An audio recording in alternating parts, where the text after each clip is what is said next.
والسابقون الاولون من المہاجرین والانصار والذین اتبعوہم بإحسان رضی اللہ عنہم ورضوا عنہ۔ معزز محترم دوستو، اہل سنت و جماعت کا عقیدہ بالکل واضح ہے۔ نبی کریم صلی اللہ علیہ وآلہ وسلم کے صحابہ کرام کے درمیان آپس میں جو مشاجرات ہوئے، حضرت مولا علی شیر خدا رضی اللہ تعالیٰ عنہ، حضرت طلحہ، حضرت زبیر، حضرت امیر معاویہ اور سیدتنا عائشہ صدیقہ رضی اللہ تعالیٰ عنہا کے درمیان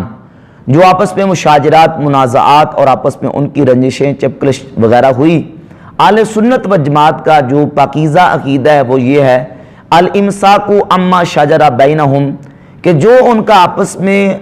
ان کی رنجش ہوئی، ان کی مشاجرات ہوئی، الامساک عما شجر بینہم، ان کے درمیان جو مشاجرات ہوئی ان سے ہم امساک کریں گے، رک جائیں گے، اپنی زبان کو روکیں گے، اس میں غور و خوض نہیں کریں گے۔ باقی رہا اہل سنت کا عقیدہ تو بالکل واضح ہے کہ ہم حضور کے ہر صحابی کی عظمت کے قائل ہیں، اور جس چیز کی عظمت کے قائل ہیں تو ہم اس کی عظمت کو بیان بھی کریں گے، اور یہ اہل سنت ہی کا طریقہ کہ ہم صحابہ کے آپس میں مشاجرات کو ڈسکس نہیں کرتے، ہاں ان کے فضائل کا بیان کرتے ہیں، اور ان کی یادگار کے طور پر ان کی عظمت کے لیے ان کے دنوں کو بھی مناتے ہیں۔ اور اہل سنت کا جو آراء بزرگان دین کا طریقہ ہے وہ یہ ہے کہ صحابہ سے لے کر تابعین، اور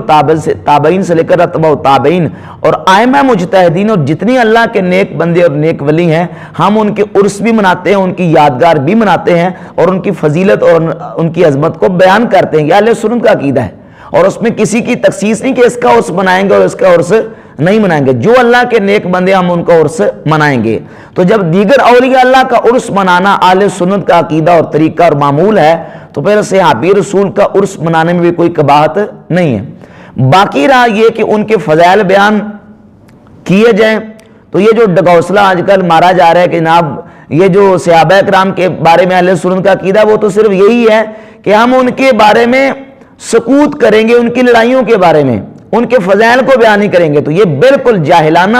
اور تعصب پر مبنی نظریہ ہے۔ میں حضور غوث اعظم سرکار رضی اللہ تعالیٰ کا فرمان اس سلسلے میں پیش کروں گا تاکہ جعلی اور اصلی جو قادری ہیں ان کا فرق ہو جائے۔ اصلی قادری بحمد تعالیٰ حضور کے تمام صحابہ کی عظمت کو مانتے ہیں اور ان کی عظمت اور ان کے فضائل کو نشر کرتے ہیں، ان کے فضائل کا اظہار کرتے ہیں تاکہ اہل سنت کا عقیدہ واضح ہو۔ لیکن جعلی قادری وہ یہ کہتے ہیں نہیں، یہ حضور کے صحابہ کے فضائل نہیں بیان کرنے چاہیے، خصوصاً امیر معاویہ کے اور حضرت علی کے ساتھ جن کی آپس میں جو مشاجرات ہوئی ان کے فضائل بیان نہیں کرنے چاہیے۔ اب میں حضور غوث پاک سرکار رضی اللہ عنہ کا عقیدہ بیان کروں گا کہ حضور غوث پاک سرکار کیا فرماتے ہیں۔ آپ فرماتے ہیں، غنیۃ الطالبین کی پہلی جلد ہے، صفحہ 163، القسم الثانی العقائد والفرق الاسلامیہ، فرماتے ہیں واتفق اہل السنت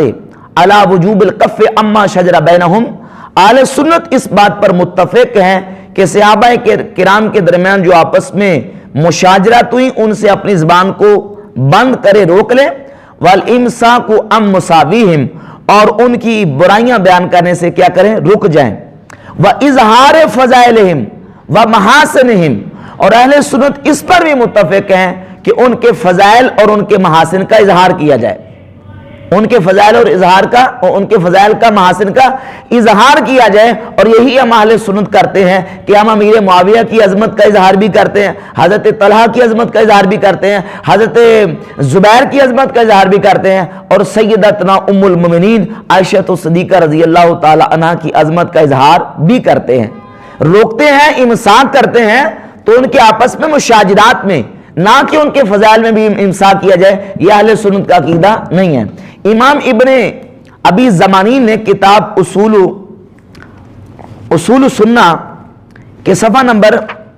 850 پہ اہل سنت کا عقیدہ بیان کیا ہے۔ فرماتے ہیں کہ ومن قول اہل سنت ان یعتقد المرء المحبت لاصحاب النبی صلی اللہ علیہ وسلم، اہل سنت کا یہ قول ہے کہ شخص نبی علیہ الصلوۃ والسلام کے صحابہ کی محبت کا عقیدہ رکھے، وان ینشر محاسنہم وفضائلہم،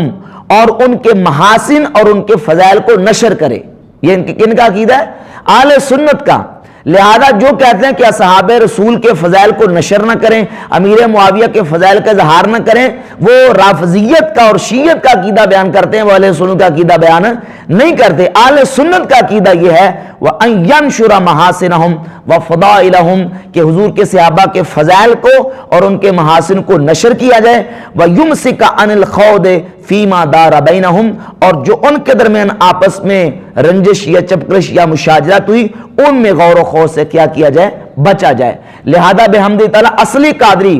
مولانا محمد الیاس قادری دامت برکاتہ العالیہ نے حضور کے اصحاب میں سے سیدنا امیر معاویہ اور دیگر صحابہ جن کے آراز اور ان کے ایام آتے ہیں ان کے فضائل کو نشر کرتے ہیں، اور نشر کر کے اہل سنت کا عقیدہ بیان کیا ہے۔ اور یہ جو آج ڈگڈگی بجا رہے ہیں اور راگ الاپ رہے ہیں کہ نہیں امیر معاویہ کے فضائل کو بیان نہیں کیا جائے، نہیں کرنا چاہیے، کسی نے ان کے فضائل کو بیان نہیں کیا، یہ رافضیت اور خمینی کا عقیدہ بیان کر رہے ہیں، یہ جو قادریوں والا اور سنیوں والا عقیدہ نہیں ہے۔ باقی رہا کہ حضور کے صحابہ میں سے امیر معاویہ کے فضائل کو اور ان کی عظمت کو کسی نے بیان نہیں کیا، یہ بالکل 100% جھوٹ ہے۔ آپ صحیح بخاری شریف کو اٹھا کے دیکھیں، امام بخاری رحمۃ اللہ علیہ نے جب یہ باب قائم کیا کتاب فضائل اصحاب نبی صلی اللہ علیہ وسلم کا، نبی کریم علیہ السلام کے صحابہ اکرام کی فضیلت کا بیان، تو اس میں 28 نمبر باب قائم کیا، باب و ذکر معاویہ رضی اللہ تعالیٰ عنہ، اور حضرت معاویہ کے ذکر میں ان کی فضیلت میں احادیث بیان کی۔ اب یہاں یہ بھی کہتے ہیں کہ ان کے ذکر کا باب قائم کیا، فضائل کا باب کیوں نہیں کیا؟ تو یہ ایک اسلوب ہے امام بخاری رحمۃ اللہ علیہ کا۔ انہوں نے اگر باب و ذکر معاویہ کا ہے تو انہوں نے باب و ذکر ابن عباس بھی کہا ہے، انہوں نے باب و ذکر مصعب بن عمیر بھی کہا ہے، انہوں نے باب و ذکر طلحہ بن عبید اللہ کا ہے، انہوں نے باب و ذکر اسامہ بن زید کا ہے، انہوں نے باب و ذکر العباس کا ہے۔ تو اب کیا مطلب نکلا کہ ان تمام صحابہ کرام کی کوئی فضیلت ثابت نہیں ہے، ان کے فضائل ہیں؟ یہ امام بخاری رحمۃ اللہ کا اپنا اسلوب ہے، انہوں نے اپنے اسلوب کے تحت باب و ذکر معاویہ کا بیان کیا ہے۔ یہ ہے کتاب امام لالکائی کی شرح اصول اعتقاد اہل سنہ۔ اس کتاب کے صفحہ نمبر 374 پہ امام لالکائی نے باقاعدہ ایک باب قائم کیا ہے، سیاق و معروی عن نبی صلی اللہ علیہ وسلم فی فضائل ابی عبد الرحمن معاویہ بن ابی سفیان، کہ حضرت معاویہ بن ابی سفیان کے فضائل میں پورا انہوں نے باب قائم کر کے ان کی عظمت اور شان کو بیان کیا ہے۔ یہ کتاب ہے فضائل الصحابہ امام احمد بن حنبل رحمۃ اللہ علیہ کی۔ امام احمد بن حنبل رحمۃ اللہ علیہ بھی صفحہ نمبر 371 پہ باقاعدہ باب قائم کرتے ہیں فضائل و معاویہ بن ابی سفیان رضی اللہ تعالیٰ، اور اس کے تحت احادیث کو بیان کرتے ہیں۔ امام ابو عیسیٰ ترمذی رحمۃ اللہ تعالیٰ علیہ نے اپنی کتاب جامع ترمذی میں یہ باب نمبر 48 بیان کیا ہے، مناقب و معاویہ بن ابی سفیان رضی اللہ تعالیٰ عنہ، اور اس کے تحت انہوں نے نبی کریم علیہ السلام کی جلیل القدر صحابی حضرت معاویہ رضی اللہ عنہ کے فضائل میں اور مناقب احادیث کو بیان کیا ہے۔ لہذا فضائل و مناقب معاویہ پہ ابواب قائم کرنا اور ان کی یادگار قائم رکھنا اور ان کے محاسن اور ان کے فضائل بیان کرنا یہ اہل سنت کا عقیدہ ہے۔ ایک ہے کہ ان کے وہ فضائل جو نبی کریم علیہ السلام کی احادیث میں آئے، اور ایک ہے ان کے ذاتی فضائل۔ ذاتی فضائل سے مراد ان کا نسب، ان کا حسب اور ان کا علم، ان کا جو باقی مطلب کہ سیاست ہے، تدبر ہے، اور نبی کریم علیہ السلام کی ان کی کے ساتھ نسبت ہے، صحابیت کا شرف ہے، خدمت اسلام ہے، ملازمت رسول اللہ صلی اللہ علیہ وسلم، تقوی، سخاوت، فقاہت اور دیگر ان کے جو ذاتی محاسن اور ذاتی فضائل ہیں، یہ بھی بحمد تعالیٰ اہل سنت ڈنکی کی چوٹ پہ بیان کرتے ہیں، اور اصحاب رسول کی عظمت کو خصوصاً سیدنا امیر معاویہ رضی اللہ عنہ کی عظمت کو بیان کرتے ہیں بحمد تعالیٰ۔ باقی رہا کہ ان کی عظمت کو اسلام کی 1300 سالہ تاریخ میں بیان نہیں کیا گیا۔ یہ بار بار طاہر القادری نے 1300 سالہ تاریخ اس لیے کہا ہے کہ وہ 14ویں صدی کا ذکر نہیں کرنا چاہتے، کیونکہ 14ویں صدی میں اعلیٰ حضرت امام اہل سنت رحمۃ اللہ علیہ نے پوری ڈنکے کی چوٹ پہ امیر معاویہ کے فضائل اور عظمت کو بیان کیا ہے، اور بیان اس انداز سے کیا ہے کہ رافضیوں کا آپ نے پورا کلا کما کر دیا۔ باقی رہی بات یہ کہ ان کے فضائل کو اس انداز سے نشر کرنے کی ضرورت کیوں پیش آئی؟ بھائی ضرورت اس لیے پیش آئی کہ اسلام کی ان 1400 سالہ تاریخ میں جس انداز سے آج اس 15ویں صدی میں حضرت امیر معاویہ اور عمرو بن عاص اور مغیرہ بن شعبہ صحابہ رسول کے بارے میں جو طوفان بدتمیزی برپا کیا گیا ہے، اسلام کی ان 14 صدیوں میں یہ طوفان بدتمیزی کسی نے برپا نہیں کیا۔ آج امیر معاویہ رضی اللہ عنہ کی ان کے مصالح اور ان کی جو نا ان کے خلاف اس قدر کتابیں لکھی جا رہی ہیں کہ یہاں تک لکھا جا رہا ہے کہ کیا معاویہ مسلمان فوت ہوئے، یعنی ان کے اسلام کے بارے میں، ان کے اسلام کے خلاف اور ان کے صحابی رسول کی نفی میں کتابیں لکھی جا رہی ہیں۔ تو جب اس طرح